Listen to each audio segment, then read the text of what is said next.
Hello, hello, hello. Good evening. How y'all doing today? Good evening, Good everyone. evening. Great. All right, so today our show is Are we ready for the next storm? We all see what's going on in today's with what's going on with Texas, and we're going to talk about are we is our community ready for the next storm? Are we ready for the next episode of hurricane, because this is hurricane season. We're of course now we're going through a tropical storm as we speak, but are we really prepared for what's going on, what's taking place? And we're going to talk a little bit about Texas because the history about that location shows that this is not the first time that this is happening at one location. You know, So we're going to talk about, are we ready? Are we prepared? So Marcella, Eric, are we ready? um, almost. You think we're almost? The reason why I would say almost is because of the fact that, like you said, we have to make first of all we have to make sure that the people that are in charge of warning us when storms are coming are they in place? Are they ready? Do they have places and locations for us to go if we ever have to evacuate? So that's the first thing we have to make sure that the people that do this type of job that warns us about the bad storms, stuff like that, are they in place? Once they are in place and they warn us, then we have to decide on, are we gonna leave right at the storm? Are we gonna leave before the storm? Do we have somewhere to go as far as like going to another place and stuff like that? But I think that my family, I think we're all ready. I think that we have most everything that we need. So I think that we are ready if any type of storm happen. But if it's spontaneous to where, like, you know how sometimes things happen to where there's not even enough time to even get out, then we have to figure that out as far as like, because we're not in a state where they have basements or they have places where hurricanes and stuff happen to where you can get in hide. So that's the only thing that I'm worried about. If a storm comes so fast through to where we don't have time to prepare ourselves as far as like taking shelter. But other than that, I think that we are ready. You know, Okay, Eric. I say we're ready because we've been through storms before, and we come out on the other end. It's one of them things like they always say. If you stay ready, you don't have to get ready. No, I'm not saying that stockpile 2 tons of meat. All I'm saying is have the essentials there, so in case something do happens, you have enough to maintain. Like for us, we love our utility company. The most our lights have been out was 3 days, and that's it. Usually by that third day, by close of business, the lights are back on. So we really don't suffer through the meat loss and this, that, and the third. So, but we are prepared. We have the dry goods. We have a grill. We have places to go.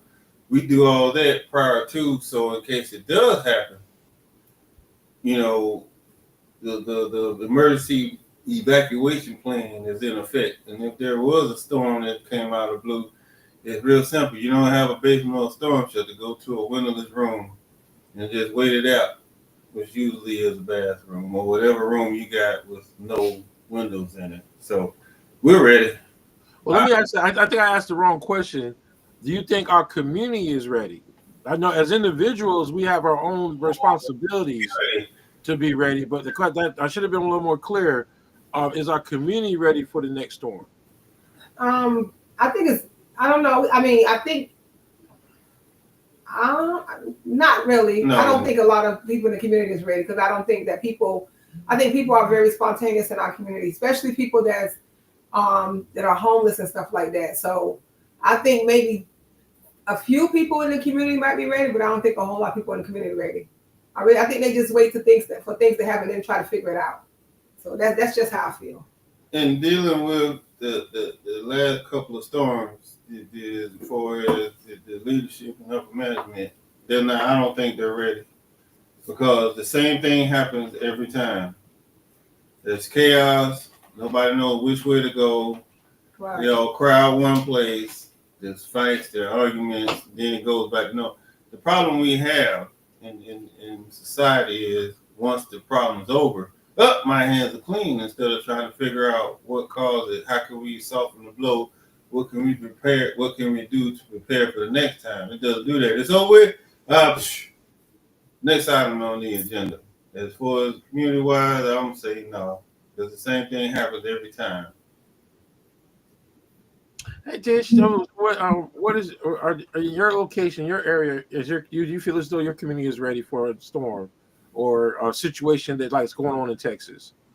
I don't think. Well, I can honestly say no because we had just dealt with Helene last year, and I think it proved how unprepared we are. But the likelihood, because Helene did come so far inland last time, of us ever having a storm like that is greater. So we're still recovering from that storm back in September, into September, October. Wow. So the next thing we have to all look at, any community right now, is the United States, is all the job cuts and stuff are affecting our ability to be prepared anyways. So states and stuff that should have had the horn systems or the alarms put in, that's on hold. So I think right now, if we're not ready, we need to try to start putting in plans locally to get ready. So that may be something that when we're talking with our local politicians or local decision makers, that we need to start looking at how do we, without federal funding at this point, make sure that we have what we need locally if we were to be impacted by a storm. Because like I said, none of us would have thought that storm would have come in inland the way that it did. Because that's the first time that it's ever been a storm that catastrophic inland. So every time it storms or something now, we have to be concerned about what we saw with the trees, especially if we see a lot of rain first and then you get a lot of wind. That can happen anywhere, especially North Carolina too. Y'all have a lot of pine trees and trees too, and that's really what happened. The grounds got overly saturated, and then the winds came, and it was just catastrophic. And there's nothing you can do about that. Right. So I think the most we can do is start having because I'm going to be honest, and I haven't thought to have serious conversations with people in the community to say, hey, what's the plan moving forward? Right. Well, I think we learned our lesson from last year because, like I said, no one knew a hurricane would go in damage that it did. Like, I mean, you would think that if a hurricane was coming, that you wouldn't have to worry about being in the mountains. And North Carolina got a rude awakening with the storm that hit. I mean, they're still in the process of recovering from that hurricane. So that same hurricane, because I remember driving back from Atlanta through that hurricane after that hurricane had hit, and it looked like a war zone in Augusta. I mean, we had to take back roads just to maneuver through Augusta just to get home. And I think that's one of the biggest issues. Like 40, for example, 40 has been washed away like a couple of times now. To where I know when we went to Kentucky to visit my son, 40 was good going there, but coming back it wasn't. So we have to look and pay close attention. And again, as a community, like here in our community, we don't have a shelter. That's one of the biggest things. We have no backup plan. Of course, they have other means and other situations on how they will probably recognize or use different recreation centers and things of that nature. But I mean, I'm looking at some of the stuff going on right now in the central portion of Carolina they're flooded. Those areas are flooded. And one of the things that this was just a tropical storm. This wasn't a hurricane 1, 2, category 1, 2, 3, or 4. This is just a tropical storm, and we're already taking some major hits in the in the central portion of North Carolina. So those are questions I keep thinking to myself, like, this storm happened in Texas back in 1988. Same thing happened. It seemed like they were saying it was almost identical as far as the issues, the same camp, the same everything. So is the government, the people that govern us, are they really taking time out to prepare us for these type of things? Are they really taking time to look out for the people? And I think that shows because, like, here they wanted to build, what was it, a new Coliseum or a new thing, but yet we don't have a shelter. Nope. So They want to play, but they don't want it to protect. They don't want to look out for the people. So that's something to me. It shows that we have to understand who are we electing into these positions, because if you're not putting the people first, that's a problem. Well, and it's even bigger than that, because we need to make sure we look locally to make sure, or statewide, for whomever would be in that position in our states, or that would be in the position for us for warning, because there in Texas, their position was vacant. That person took the early retirement packet that was offered. So that was the issue. They had the warnings, but they didn't have the person that does it overnight, that because the storm hit at night. So the person that would normally make the calls in the middle of the night or early in the morning to warn, I guess, meteorologists or whomever, it's a vacant position. I wouldn't have never thought until this happened, is the person who's supposed to have the position for Georgia, South Carolina, are they in place? Is the person who's supposed to have that position in North Carolina in place? Because that's what happened that made Texas so catastrophic, because it wasn't what happened during the daytime. It was because it hit in the middle of the night and there was no one to warn the people.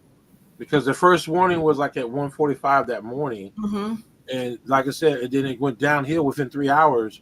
Mm-hmm. And then I remember they were interviewing the gentleman saying that it was the fire department that woke him up and told him that they had to get out. So it's kind of like, to me, it's like with all the technology that we have, there's no excuse. I mean, there's absolutely no excuse. We have too much technology for stuff like this to happen. And then the thing is, this storm happened in 1980. The same thing happened in 1988. Mm-hmm. That's and almost like the president then. That's like 37 years ago. Look, was it? It was Ronald Reagan. Another Make America Great, because that's where all that started from. So again, when you look at what's being systematically done, it does affect everybody else. So even if you think your community was ready, you need to go back and revisit and make sure that you have the complete picture, everybody that's in place from federal down to even get you the warnings. Like I said, we didn't know we were going to get hit. There were no sirens. There was no nothing here either. So by the grace of God, it wasn't more catastrophic than what it was here, because there was no warnings. Yeah, we knew we were going to have a storm, but I mean, come on. It's the same thing in North Carolina. When I was there for Fran, you knew you would have a storm, but who's going to think that it's uprooting big giant pine trees and, throwing trees like dominoes down into people's houses? Like you can't prepare for that without the right system in place to prepare you. Right. And I don't know, Tisha, if you was living here then, but you remember back in the early 80s, maybe 79 or 80, we had a bad storm to a flood where people died. Like on Murchison Road, it was like a lot of flooding where people drowned and stuff like that. One of my girlfriends, her son was going home trying to get out the rain. He fell through a drainage system and they tried to get him out and he drowned. They had to pay her thousands of dollars. So that happened also too. I want to say either maybe 80 or 81 here in Fayetteville. It was bad. I know in the 90s y'all had Fran. Yeah, we did. Yeah, Fran was 96. Yeah, Fran was bad. Fran, so we sure did. Yeah. Fran. I was in North Carolina that summer that North Carolina had Fran, and that was the first time I had ever, experienced something like that. And it was the same thing. No gas. I will tell people, and people laugh at me all the time, I don't ride to see my gas light. I can't even tell you what it looks like, because Fran changed my whole dynamics about getting gas, because I was one of those people back then, used to be pirating around, taking my chance with the gas light on. After we couldn't get any gas anywhere, and I thought I was going to be like running out, and then you can only get a little bit of gas, I do not ride past a half a tank. Call me paranoid. It was bad, but I'm telling you, when we was coming through Augusta, we couldn't get gas until we got all the way in South Carolina. Like we got like maybe 50 miles away. We had to wait till we got to Columbia, South Carolina, just to get gas, because that's how bad it was in Augusta. So it's kind of like these locations are not used, and then of course these storms are getting worse. Right. So it's kind of like one of those things to where, what are we doing to prepare? But guess who had gas? I could have came all the way to North Carolina. Yeah, see, and we were good. See, Girl we was were on good full. because we filled up. We filled up before we left Atlanta, Right. and normally we don't refill until we get closer to South Carolina. But it's just that you couldn't stop to get any gas because none of the gas stations were up and operational. Right, but when everybody else was around here, I was looking at them little gas lines, and they was talking about they Yeah. couldn't get nowhere. Baby, when my cousin said she had power in Columbia, I was wide open. I ain't have to worry about that. That's right, because you did say y'all went to Columbia to stay that weekend. That's Yeah, what we. but If there's an impending storm, we go get gas before the right. Right. Bump the bread and the milk because it's gonna go bad anyways. The milk, I'm gonna go get me some gas so that if I gotta go somewhere, I can get where I have to go. Yeah, we was coming from near Fort Bragg, and I mean it was bad. So Eric was getting gas, and I ran in the store, and I said, God is good, because by the time he let me out, I ran in the store, it just came down whoosh, and then by the time it was time for me to go back to the truck, it stopped. As soon as I got back in the truck, it started again, and I was like, so that's why he said, if you stay ready, you don't have to get ready. Like you said, Tisha, that's a good idea, because while everybody's sitting in them lines and got to run out of gas, you already got a whole tank. And you already stressed out, right? Right. So why add anything that can be added stress, right? Right. So, like I said, when I left that next morning, I was just gonna top off. I was already close to full. I was gonna top off. When I saw those lines, I said, "Oh no, thank God, I ain't even gotta stop. I can just go where I need to go." So that's one thing I would recommend. Have your gas and stuff individually, but also I'm going to dig into, do we have our person in place for my surrounding states, whoever would tell us in the middle of the night if a storm was hitting? Because I'm sitting up here thinking, well, Helene, we didn't have no sirens. I didn't even have that. You know how that emergency thing comes on your cell phone? Right. That didn't come until after the storm had already hit. Oh, wow. Well, it was on the radio. It was coming on through the radio. Mm-hmm. But it was in the middle of the night for us too, though.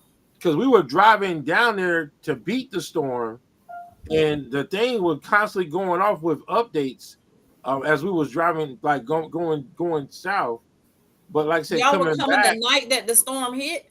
No, we came. I think it was the day before. I didn't have nothing on my phone the day before or the night. No, I'm talking through the radio. Through the radio, it was constantly going off. Oh, I don't be listening to the radio. So I mean, we were driving. I'm gonna start listening to the radio. So it's like that's the only reason why we heard it was through the radio. But I'm sorry, Mario. Go ahead. I'm sorry. No, go ahead.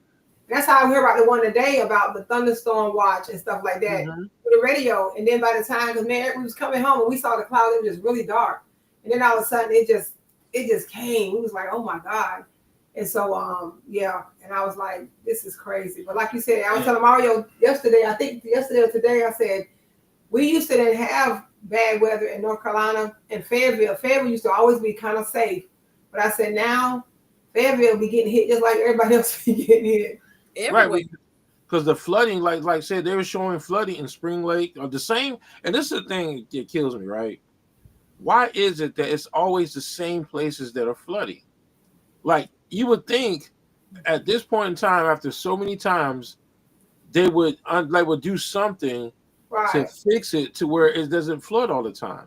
But it's always the exact same areas that's flooding. And just like right now, they were showing the dam. I can't remember where it was. I was looking at the dam, and that place got hit. That got hit real hard because the road was messed up and everything. So I'm like, okay, so what are they doing to go back and make sure that these structures are properly being taken care of? I mean, we're repairing the same roads every time there's a major storm. We're going back the same areas of flooding. Mm-hmm. We have to go back and fix the same structures. So what are they doing to fix it? I mean, I remember back in '99, that storm Grifton, North Carolina was underwater. And Grifton never had a storm that bad where the entire town was underwater. Mm-hmm. So it's like, what are we doing? So now if you drive the Grifton right now, it always looks like it's flooded because they've cut down some trees, or the trees are falling, one of the two, but it always looks like it's flooded. And that's before a storm. So what are we doing to prepare? Because to me, I'm looking like, okay, the same area is flooded, so why haven't they built something Exactly. to where it keeps the water under control, or they can control the flow of the water? To me, we have too much technology for these storms to be doing this much damage every single time. Yeah. And we're not doing anything because we're not spending money. Because just like y'all remember the movie Jaws, right? Yeah. Yeah. Like, okay, how many times did the shark have to strike before they decided not to actually do something about it? Right. I mean, a couple of times, like they were determined to make money versus take care of the people. And that's what we And are. that's what our society is all about now. Is it's all about we want to make money, but we're not doing nothing to take care of the people. No. Like when we was in Fort Bliss, they actually had a name for it. Rolling blackouts. Yeah, yeah. Rolling black, they had a name for it. And then they had wait to the winter where they would say, oh, the grid is overloaded, so we have to do that. We have to turn off the power for a certain amount of time. It's not on, it's not off long enough to cause any damage, just long enough to help. Man, all that money we paying for these utility bills, Right. you can tell me you can't upgrade the grid? It is long enough to cause damage. We be freezing, and we had to leave our home and go into McDonald's somewhere because it was so cold. Like during the wintertime in Texas, it get cold. They had a name for it, rolling blackout. They actually had a name for it. Is that the same thing they do in California because of the fire and all that stuff? Mm-hmm. They do it overseas too in certain places as well. Is that there's a time where we'll go without power just for a period of time, just so the grid doesn't overwork itself. But the thing is that why is it that the rates are still going up, but we're still getting the same results? Those are the things that bother me the most. Just like here now, all of a sudden, we're paying all this money for PwC and Duke Energy, but now the water, you can't even drink the water. Went up again. So it's going. The rates are going up. So the rates are going up, but what we're getting is garbage. We're getting the same old stuff. Actually, it's getting worse. Mm-hmm. Right. But those are things that and that's why I say there's things that we can do as individuals, but as a community, we're not doing too good. We're not doing too well because like how many locations like they're going to designate for shelters have backup power?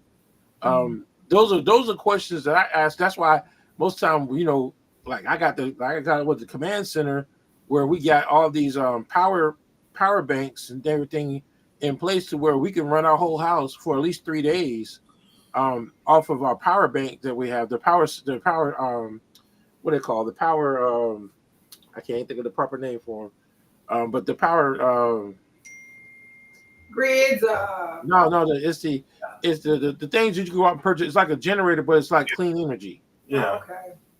I met some people last week that are from California, and she said that it's almost like creating your house to be a smart house. Right. So that whenever your main power source, she said they couldn't afford to do it, but her parents had.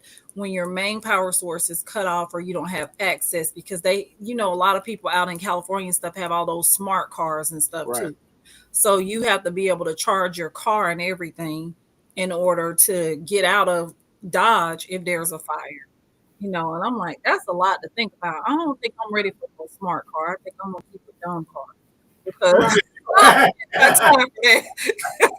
keep me a dumb gasoline car. I don't want to be charging. I mean, we sitting up here talking about having power to do life, and then I gotta add a car to it too. No, I'm good. That's true. Right. But that's not something you think about, And it's nothing that's ever cut and dry. So even if you wanted to, you have to think about cost versus benefit because you can pay as much as $10,000 for a whole home generator. Right. Those are the backup generators that they cost versus benefit, and really, is that really beneficial for you? Okay, if the power don't go out that much, do you really need to spend all that money? And then you got to think about, okay, well, what do I want to run? Why the power's out? Okay, you would think right off the bat, refrigerators, freezers. All right, cool. But then you run into the problem of, okay, well, how hot is it going to be? How cold is it going to be? How long is it going to be for? Then you go into generators. You got the inverter generators and you got the regular gas generator. Inverter generator gives you clean power. Gas generator doesn't. So it's a lot. It's a lot. Mario will have what you call the inverter. He has clean energy. Electronics don't have to worry about brownout or power surges. And it's like it's a constant battle of cost versus benefit as to what you're gonna do. Yeah, got a power station. That's what it's called. It's a portable power station. Yeah. And so like I have like a total the power inverters. I have 8 of those, but then the power stations, I have a total of 6. And so I know for a fact that we're going to be good because one is strong enough to power the refrigerator for 3 days. So the big one I got can power the refrigerator for 3 days. So it's kind of like, we're good for 3 days. But then the thing is, like I said, I also have 2 gasoline generators and a solar panel that connects to one I can put outside and run the cable inside to keep it running. So we're good, but at the same time, that's only maybe for 3 to 4 days at the max. But then now you got to worry about gas, and if it's a catastrophic storm, ain't gonna be no more gas. So then you stuck trying to figure out, oh shoot.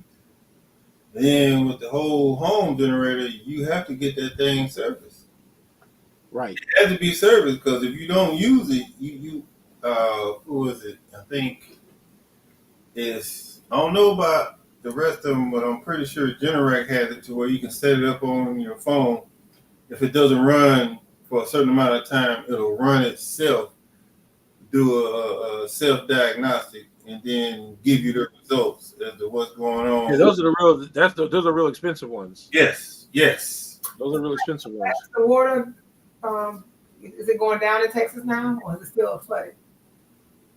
They say it's going down. It's cresting because like now they're, of course now they're out doing a search for survivors. But it's just like the thing is, most of the time when it comes to a flash flood, it's always the major impact. Once that impact happens, then of course the crest, it goes down, and then now it's a matter of a rescue recovery situation. Just like I said, no one would have dreamed that a darn hurricane would do that much damage to people living in the mountains. In Asheville, things like that.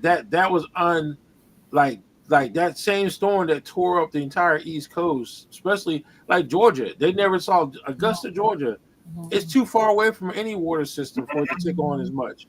So it's like most of the places that you would never think will have to worry about a hurricane were the main ones impact. So to me, we messed around and found out. Yeah. Lumberton last year. Remember, was it last year? Remember how No, that was 3 years ago, and it happened back to back. Yeah, Lumberton was underwater. Like it was like you couldn't even get the roads you couldn't even get in Lumberton. Like they were just. Let me say this about Lumberton. It was always the side of town where mostly people of color live. Mm-hmm. I'm gonna just say that every time because that's where my family. Yeah, and so. But that goes back. But to me, it goes back to the government. It goes back to the leadership.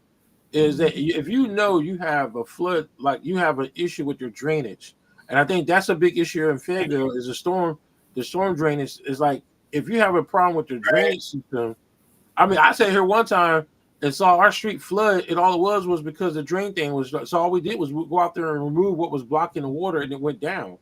But we had water came all the way up to right here to our front door. Standing water. Yeah, and it was just because the drainage thing was messed up. I mean, the last time it flooded, it brought a snake up to our front door. Mm-hmm. Sure. So that's another thing you have to worry about is when the drainage, the creatures are moved. Huh? Oh, y'all be serious. Hey, y'all, how y'all doing? Because it was a copperhead. They had to come in and remove the snake. It was a copperhead. Where he came to? It was right there. It was right there at our doorstep. Like if my son would have stepped out, he would have probably got bit by that snake because it was right there. Oh my Lord! I was in Georgia, like I said, because I pulled up on the camera and I saw it, and I said, you know what? I said, yeah, we. So I paid $175 for them to come remove that snake. So it's like when it floods, that you got to worry about critters on top of that. You had to pay? Yeah, they don't. It costs like snakes. They don't deal like the city or the county. Shut up. No, you have to like this is a private thing where you have to that somehow someone come remove it. So it's like cost $175 to remove that snake. Paid 175 and gave him a little 2-piece real quick. But yeah, they came in and That's they crazy. checked the rest of the house because that's what it was. Is that water brought in those critters? Yes. That's crazy. Ecosystem is thrown off with all this water. So I know that they said that they're gonna like. I know that we was on the way home listening to the radio where some of the football teams have donated money and stuff to Texas and stuff like that. So Trump, because I don't even call him president. So I think that he's gonna send funds there, right? So if he's gonna send funds to Texas, is he? I saw your I picture. mean, my thing is that they're trying to cut FEMA out of the picture. Yes. I think after this month, I want to say in August, the goal is they're going to cut out FEMA. That's what they're talking about. That's what he's running his mouth about is that they're going to shut FEMA down. I mean, every time the thing is, it's like every time that he has been in office, I mean, things that should never be as bad or 10 times worse because of the stuff that he's doing, the way he's running that presidency, and the way they're getting rid of so many different offices. And they're starting to learn, okay, yeah, we're going to pull these people from all these places, and then something bad happens. Think about it. When they shut down all the aviation stuff, how many plane crashes did we have? Right. So it's like this is what they voted for. I mean, that's to me, and that's why I said, you know, here it is. They F around and found out that by you putting the wrong leadership, the wrong type of people in office, it'll come back and bite you in the butt. Every time. Oh, and so now we're once again we're learning, like which once it was already new, we're learning that you put the wrong leadership in any position. I don't care if it's local or a country level. We're going to have these type of issues where the right money is not being put in the right places. Unqualified people make unqualified decisions. Right. But see, like I said, but right now the rich is well taken care of, but everybody else is pretty much screwed. That's right. It's just a sad state of affairs. But that's why I come back to that same question. It's like, why be in government if you can't take care of the people? For their benefit. Because they know being in government is beneficial Damn, you stole my point. to them. Like I said, you have to, first of all, you have to care. Then when there's agenda that's gonna benefit you and yours, you don't care. You say you do, but you don't, and it shows. So that's why take certain jobs that pays a lot of money that you don't really like the job, but you like to pay. Mm-hmm. You know, you people don't care no more. It's like, long as me and my family not affected, I don't care how it affect other people. What benefits me is what we're gonna do. How long I gotta do in the Senate before I get benefits filled? I go and do that. Help somebody. Don't disrespect me. Bye. Yeah, I'm gonna help somebody. I'm gonna help myself. And that's what it boils down to. Well, I think it also goes down to the point where we have to go back and look at it at a standpoint. Is like, I get it. People don't want government to run things. Like, as far as it comes down to their individual personal levels, I get all that. But I think when it comes to structures and roadways and things of that nature, the government should be like, that should be primary. It's like, you know, I'm looking again. Look at our community. We want to build a stadium, but we don't have we don't even have a shelter, actual storm shelter or anything to take care of anybody. You don't even have like, and then the place you're gonna put the stadium is gonna cause more problems. Yeah, because like it's like you squeezing. How are they gonna do that? You use a crowbar and some toe straps to put the baseball stadium downtown. I said we're gonna be like New Orleans, where they had to put everybody in the football stadium. Yeah. So I guess we're gonna build a stadium, and it's gonna be our backup shelter at the same time. I'm like, I'm glad they're not building it, because that should not be a priority. Well, I would go we need to go back and put things in priority to where we got to take care of the people first. Entertainment, if you want entertainment, go to Netflix. But but to sit here and to put us in a bad situation where we got, how many trailer parks do we have? trailer homes do we have in this area? Y'all remember what a couple of years back, was it 2009, where the tornadoes came through and tore up that whole place, the whole area? It's like, okay, what are we doing here? Right. And they know that a lot of these individuals don't have rental insurance or anything like that to cover them. So it's like we got to put people first. And to me, I just think what happened in Texas was a leadership failure across the board, because this same storm happened in 1988, and the way things happened, it's just like there was nothing in place to stop this water from running, this flood from doing as much damage as it did. Right. And see, and this person, I ain't calling no names, said this was a 100-year event, like this happened once every year. No, it can't be when it just happened in 88. That's not 100 years. That's less than 100 years. And I think that's, You know, you can't. I don't care who tell it. Oh. Yeah, Right. you hit it on the head with that. I'll drink to that. I don't care who tell it. As long as it sounds good now, it's just being said. right. I just for it has the Texas situation have raised some, I've never let my child go to a camp before, by himself, and that's something to think about. Not that you want to govern yourself with fear, but can you imagine how scared those children were? They were without their parents, and stuff. They follow adults. Adults. They're not at fault.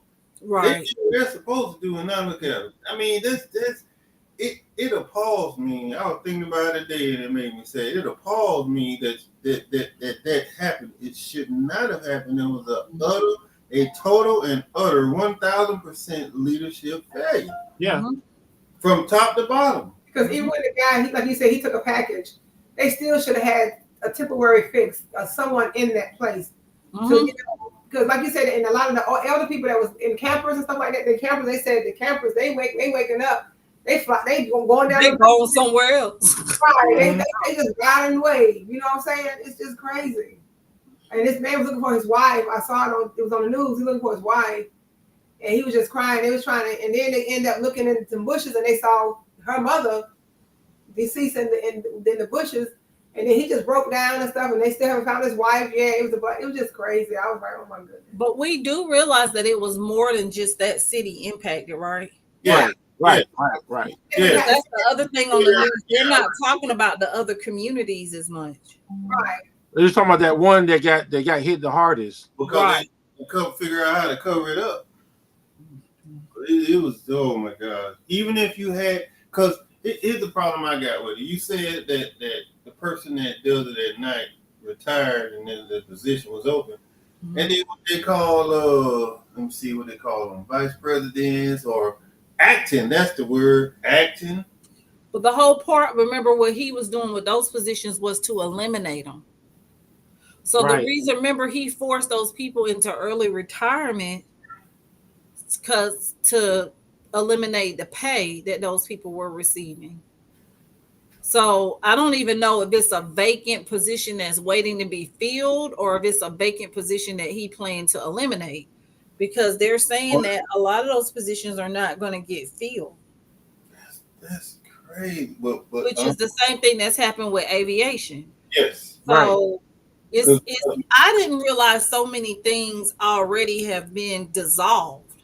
Oh yeah, they ain't waste no time. Yeah, because the whole reason behind the aviation thing is his boy wanted his software. He outright threw whoever was it Verizon, whoever was doing the software for aviation. He said they failed. They should use mine. They should use my Starlink software and everything will be fixed and everything will be better. What? You said that out loud? What makes yours any better? But the thing is, we didn't learn. We didn't learn from 2020, 2018 to 2020. When COVID happened, COVID could have been prevented to a degree. Yes, because he removed people from certain places. Right. It didn't happen like it did. And so, like, here it is. Once again, here we go again. Wrong person, wrong leadership in position. Like, stuff that could be prevented is now happening. Like, I mean, I'm just thinking that's what I said. You never can get me on the plane again. Of all those crashes and stuff that consistently keep happening, no, I would never get on a plane again. Not within these next couple of years. Not going to happen.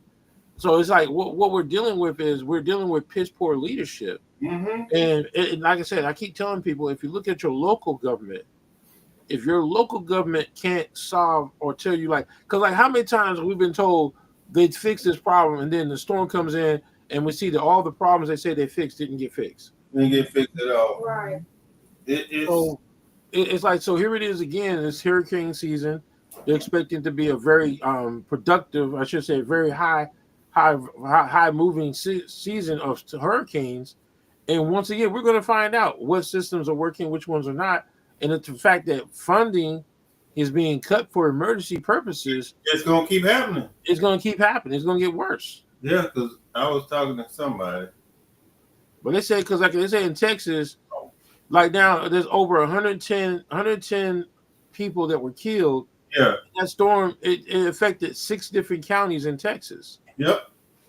Like I was talking to a good friend of mine this weekend. I told him there ain't enough money on this planet to be the next president.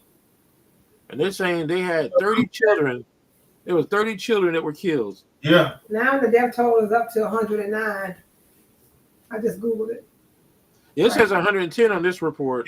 110. So They got broken down by county. There's like Kerr County had 87, Travis had 7, Burnett had 5, Kendall had 7, Tom Green County had 1, and Wilson County had 3.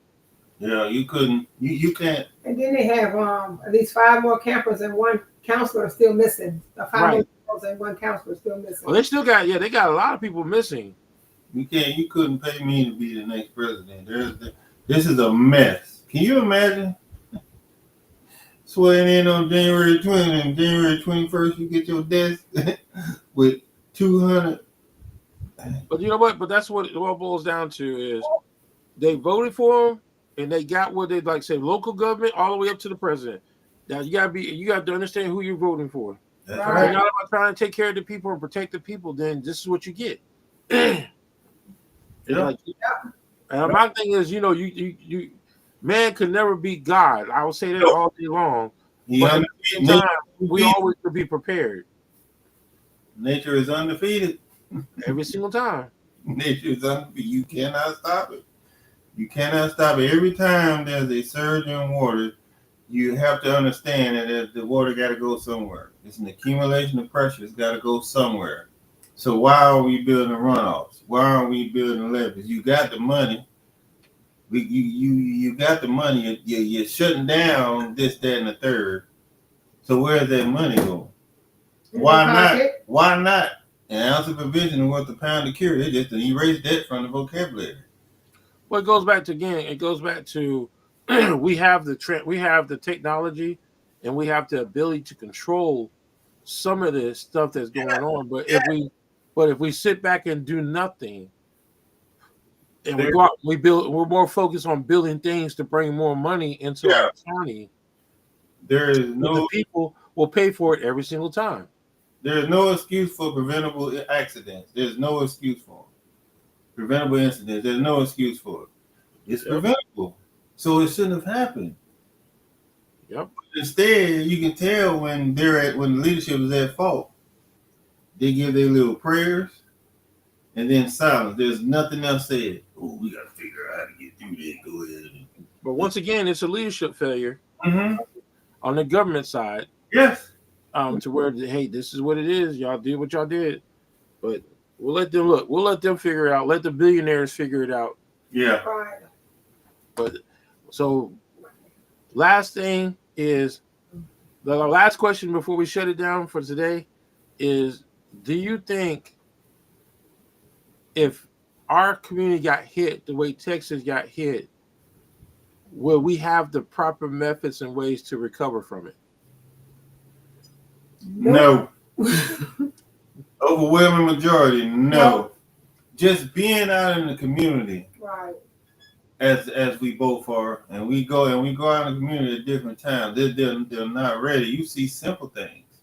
I can name down a list right now. You see simple things that they're not doing right, and so for that to happen, a rude awakening should have been Asheville. If a place who don't get hit, not only got hit, got destroyed, that could mean that could be us. That could be anybody, right? That could be us. If you're in the mountains and you can't be saved from a hurricane, What? That speaks volumes. So that should have been a lesson learned from that situation. Yes. But again, is everything good? All right, cool. What's the next item on the agenda? No. And I think it has a lot to do too in our community, as far as like self-centered and self-absorbed people. Like people, like when you're selfish and you self-absorbed and you don't care, everybody can be trying to, like the crabs in the bucket. You know what I'm saying? It's like my family more important. You know, everybody feel like they're more important than the next person. When everybody, if we just take a deep breath and calm down and try to work together, you know, more people probably can be saved. But no, not in this community. It doesn't help either when money that was diverted for you to help with your recovery gets shut down by you know who. I'm not calling his name. So you just put them even further back. So I know beyond a shadow of a doubt that our community where we are will not be prepared. If what happened in Texas happened here, it will not be prepared. It'll be total and utter devastation. Okay. I don't So, think any community. So, Tish, what about your location? If something like that happened, Augusta got that one. That Augusta got that big river. What river is it that splits Augusta? The Savannah, we got the Savannah River. Savannah River, that's it. That's it. And so, man, listen, I don't want to. I got PTSD from them trees and stuff. So I'm telling you, anytime it's about to storm bad, I be looking out the window, saying the whole Jesus prayer. I be putting anointing oil on the windows. So, I'm just gonna go and say I might be all right because my house sit on a hill. I sit up from everybody else. But as far as the people who sit down, they ain't gonna make it. Right. Asheville set up high too. Which hill? They in the mountains. They mountains. They high. They high. No, they had a whole. I think they. I'm gonna be honest. Shut up. I feel like they flooded that community out on purpose. I think somebody want that land in that area. And I was doing a little research, and sometimes when they want the land in the area, they'll make things happen. Right. Mm-hmm. And what's perfect time? And it's already a storm. We're gonna go and make it rain forever. That is so no, I'm really honest now. If you go and you look at that like when we went to Kentucky, that is that's a mess. I mean, I don't think they did that on purpose, but I don't think that when I say on purpose, you didn't take preventive measures. Right. There had to be warning signs that infrastructure was already weak. And from what I read, they had already been asking for resources. Right. Because they've had, like when it storms in the valley, it gets flooded, and they've always had issues with flooding, but not at that extent, not at that level. Like I said, when we fail to prepare, then we fail to protect. It's the same thing as doing something intentionally.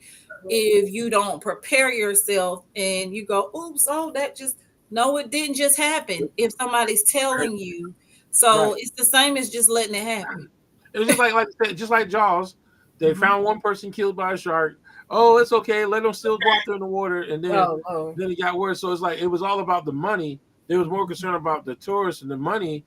What was protecting the people. Amen. So that's why I said our society has turned into. That's why I always keep saying it's the Jaws factor. Yeah, it's like we're all now.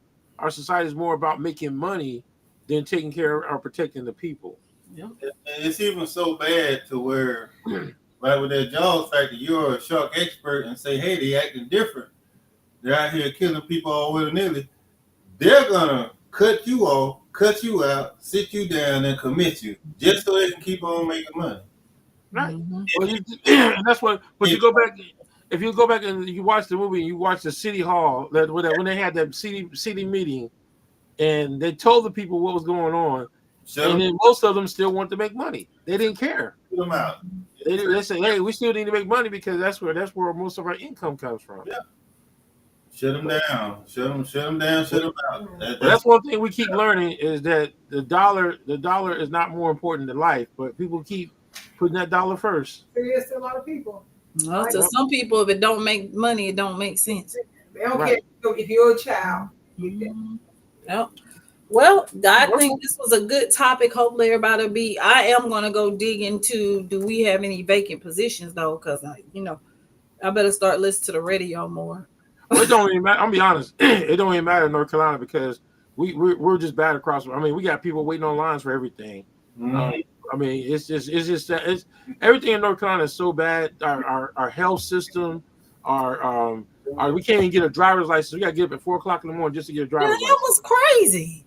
I've So, never that seen lets you anything know like that that before. Our systems here in North Carolina are so broken that Is that the only driver's license place in Fayetteville? that's throughout the whole state of North Carolina. A whole bunch of driver license no fair. Every place Wait, like that in North Carolina. Anybody who's in North Carolina have to get their license from one place?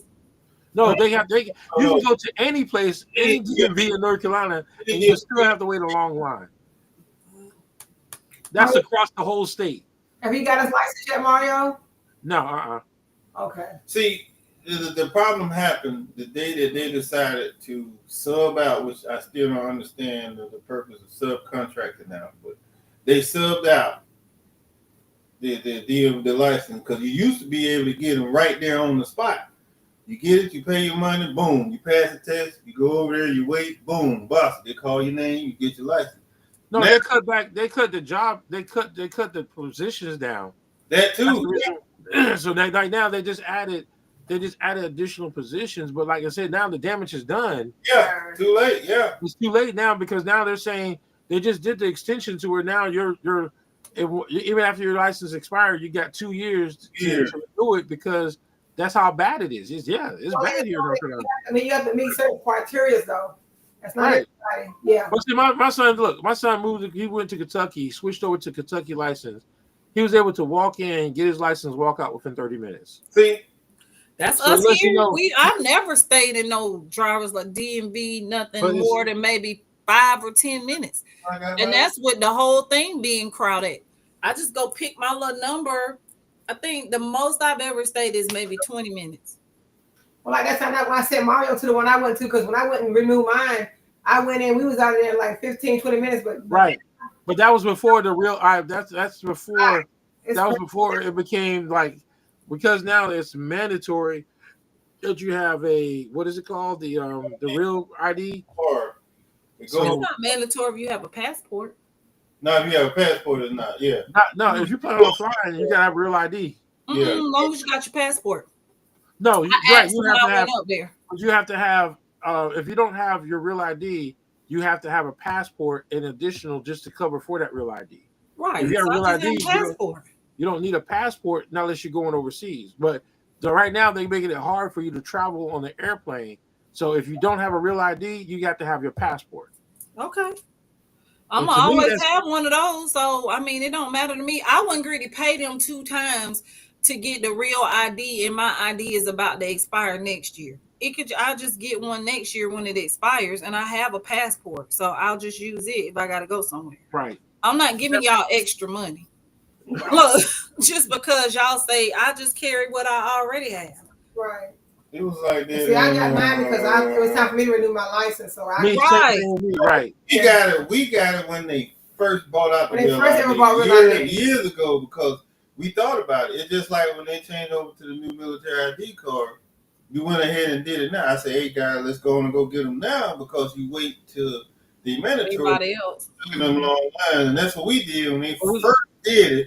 We went in there, we was in and out. Boom, we got the. And that's what I'm saying. And it's always been like that for military ID. You never have to sit in there and wait longer than probably an hour at the most. Mm-hmm. But like I said, but the DMV, it's ridiculous. It's Yeah. ridiculous. I'm like you, Marcelo. I'm not getting that real ID till my crap expire next year. Mhm. Then I'll pay y'all one time, but I'm not paying y'all. That's right. No, I'm getting all my coins from whenever I pay. Now, if you were getting your first time driver license, it's automatically a real ID. Oh yeah. That's what they did to Savion. Now, you don't have an option now. It's like you go in, And so you're automatically gonna get a real ID.